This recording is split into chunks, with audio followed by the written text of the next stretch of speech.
Asesinos Selectos. Es un podcast para mayores de edad. Algunas personas pueden encontrar el contenido del programa ofensivo, ya que cuenta con un lenguaje explícito por la misma naturaleza de los asesinatos. Se recomienda la discreción del radioescucha, especialmente para menores de edad.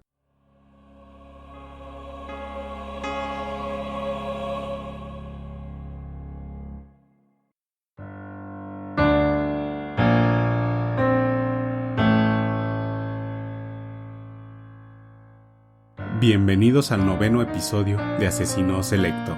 En este episodio narraré la intrigante historia de Jack el Destripador. Bienvenidos.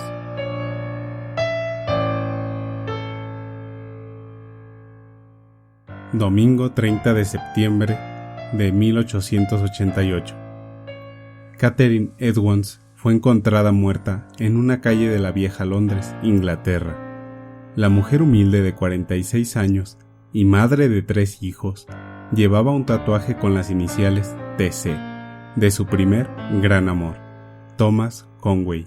A las 8 de la noche del 29 de septiembre fue detenida por estar ebria y llevando a cabo movimientos lascivos en vía pública, rodeada por hombres. La arrestaron para cuidarla y esperar a que estuviera sobria. Así, alrededor de la 1 de la mañana del 30 de septiembre, fue liberada.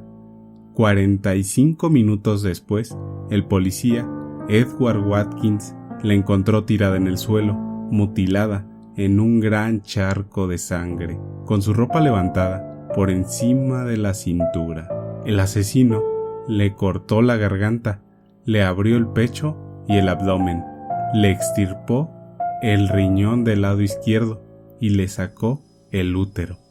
Cerca del lugar donde murió Catherine se halló una prenda de ella con manchas de sangre, junto a un letrero escrito con gis, cuyo mensaje culpaba de los asesinatos atribuidos a Jack el Destripador a una persona de la comunidad judía. Uno de los oficiales que llegó al lugar decidió borrar el escrito para evitar un brote de violencia, con lo que se perdió una pista o prueba potencial para ayudar en la investigación del asesino en serie. Catherine fue la 4ª víctima a manos del Destripador. En fechas más recientes, cobró importancia en la investigación para determinar la identidad de Jack.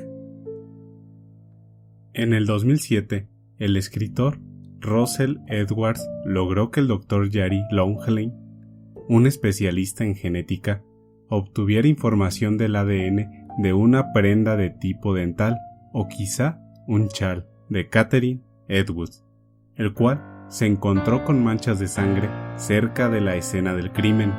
De esa ropa que nadie lavó, Longley obtuvo material genético de 2 personas distintas, lo que hizo suponer que una muestra pertenecía a la víctima y otra al asesino. Después, buscó a familiares vivos de los sospechosos señalados en el siglo XIX.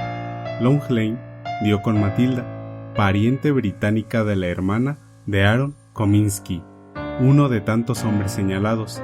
Ella colaboró y tras un primer análisis, el ADN hallado en la prenda coincidió en 99% con el de Matilda y en una segunda prueba coincidió al 100%. Así, este científico se atrevió a afirmar que Jack el Destripador y Aaron Kominsky eran la misma persona. ¿Por qué Aaron estaba en la lista de sospechosos? ¿Qué pasó con Aaron?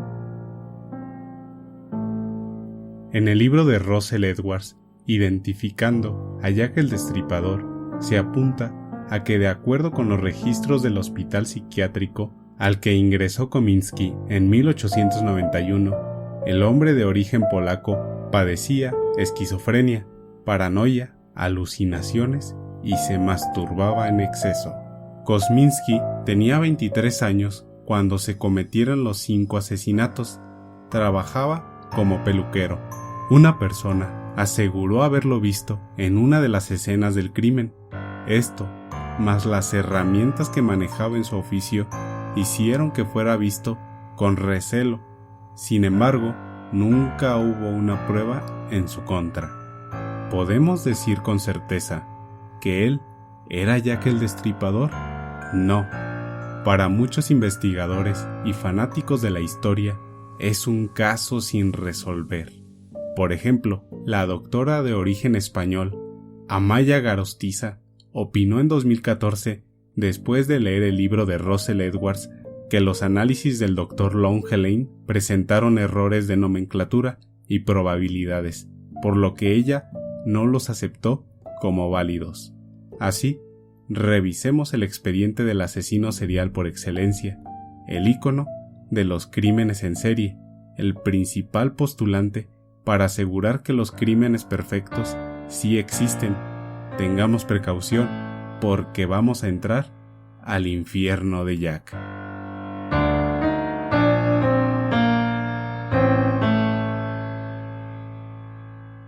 En el año 1888, Whitechapel, al este de Londres, era uno de los barrios más pobres. De hecho, lo consideraban el peor lugar para vivir, trabajar o simplemente caminar.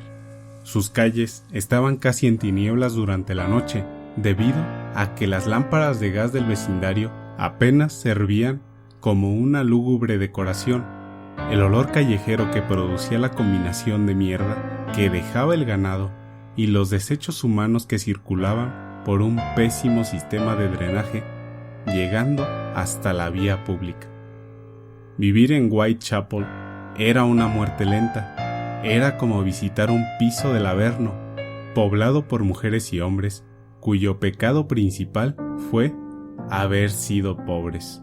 Se calcula que alrededor de 1,200 prostitutas buscaban sobrevivir en este barrio, cobrando apenas lo suficiente para comer.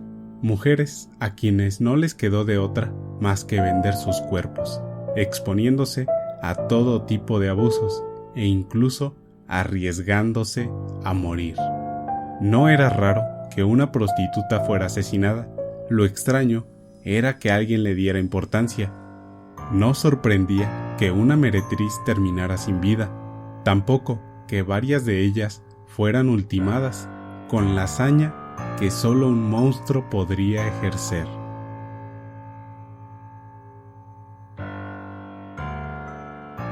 Viernes 31 de agosto de 1888. Eran las 3:40 de la mañana cuando el carretero Charles Cross se dirigía hacia su trabajo y notó un bulto en la calle, como una lona que pensó recoger, pero al acercarse se dio cuenta de que era una mujer tirada, muerta o al menos borracha. Tras él llegó Robert Paul, otro carretero, y ambos quedaron sorprendidos sin saber qué hacer o cómo ayudar.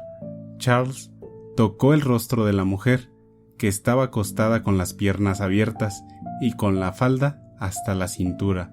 Charles dijo que se sentía tibia. Robert le tocó el pecho y pensó que respiraba levemente. Discutieron sobre si movían el cuerpo, pero temerosos de lo que implicaran o de lo que se retrasaran para acudir a su trabajo, solo le bajaron la falda hasta las rodillas y acordaron avisar al primer policía que vieran.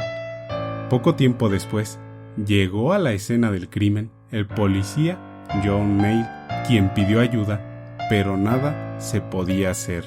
El cuerpo de la mujer estaba tibio y se calculó que no tenía ni 2 horas de haber sido atacada, y las heridas realizadas en el cuello, a punto de decapitarla, fueron la causa de la muerte de Mary Ann Nichols. Mary Ann tenía 43 años cuando fue asesinada. Era madre de 5 hijos, los cuales vivían con su padre debido a que se separaron. En parte por el alcoholismo de la mujer, ella empezó a trabajar como prostituta por el año de 1882 para poder comer, y a veces trabajaba como sirvienta, pero su adicción a la bebida siempre le causó problemas, incluso la llevó a ser acusada de robo. El sábado 8 de septiembre de 1888, a las 5:30 de la mañana, Elizabeth Long pasó por una calle donde vio a una mujer con un hombre. Platicaban. Él hacía una propuesta para estar juntos. Ella aceptó. 30 minutos más tarde, otro vecino de la zona encontró el cuerpo mutilado de Annie Chapman, de 45 años. Ella tuvo 3 hijos, pero la mayor murió de meningitis en 1882, y eso la llevó a una profunda depresión que trataba de aliviar con alcohol. Se divorció y tuvo varias parejas. Sin embargo, para mantenerse económicamente, hacía trabajos de costura y vendía flores artificiales, actividades que combinaba con la prostitución. Tenía 2 clientes recurrentes, Ted Stanley y otro llamado Harry, pero ninguno de los dos fue señalado como el culpable del homicidio de Annie. Asesinato con características similares al de Mary Ann Nichols, es decir, presentaba 2 cortes en la garganta, fue apuñalada en el vientre y le arrancaron el útero. Entre este asesinato y el siguiente, el criminal envió una carta a la Agencia Central de Noticias de Londres con la fecha del martes 25 de septiembre de 1888.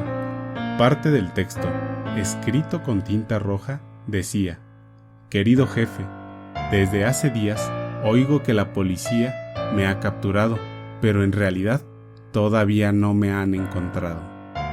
No soporto a cierto tipo de mujeres y no dejaré de destriparlas hasta que haya terminado con ellas». El último es un magnífico trabajo.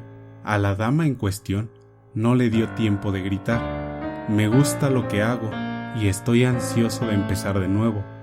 Pronto tendrá noticias mías y de mi gracioso jueguito. Atentamente, Jack el Destripador». Esta carta fue remitida 2 días después a Scotland Yard.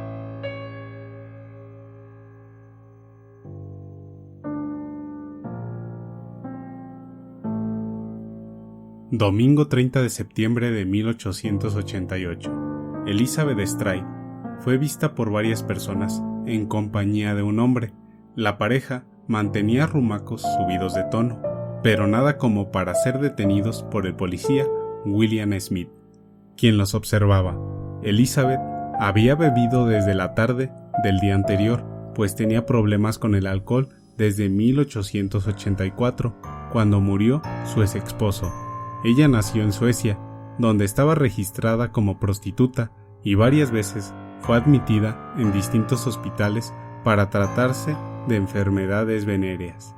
En Londres combinaba el oficio con el empleo de recamarera, pero cada vez que le pagaban salía a un bar y después se enredaba con algunos hombres, así como sucedió la madrugada del 30 de septiembre. A la 1 de la mañana fue descubierto su cadáver con un profundo corte en el lado izquierdo del cuello. Al hacer el recuento de los asesinatos de Jack, el de Elizabeth Stride fue puesto en duda, pues se pensaba que había sido otra persona y no el destripador, porque no presentaba otras lesiones en el abdomen.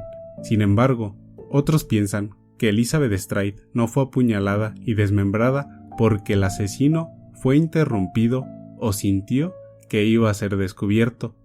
Menos de 1 hora después de la muerte de Elizabeth Stride, fue encontrada muerta la 4ª víctima de Jack, Catherine Edwards, cuyas heridas mortales fueron descritas al inicio de este capítulo. Algunos analistas sugieren que el destripador mató a Catherine para saciar su sed de sangre al no poder descuartizar con su sello a Elizabeth Stride.